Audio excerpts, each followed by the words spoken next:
बच्चों। Hello ma'am. और सब कैसे हो? अच्छे। चलो अच्छा है। अपन ने पिछली वीडियो में क्या पढ़ा था? स्वर। स्वर। कितने होते हैं स्वर? 11। इसके बाद में क्या पढ़ेंगे? व्यंजन। व्यंजन कितने होते हैं? 36 या 36। आ गया समझ में? चलो बोलो। क से कबूतर। ख से खरगोश। ग से गमला। ख से घड़ी।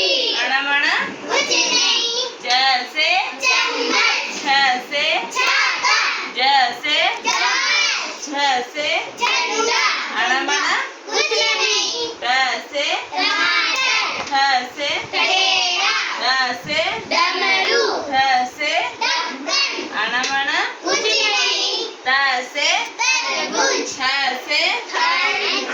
द से दवात। ध से धनुष। न से नल। ब से पतंग।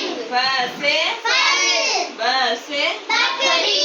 घ से भालू। म से मछली। य से यज्ञ। र से रस्सा। ल से लड्डू।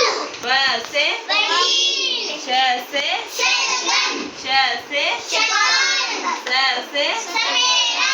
ह से हलवा। अक्षर से चलिए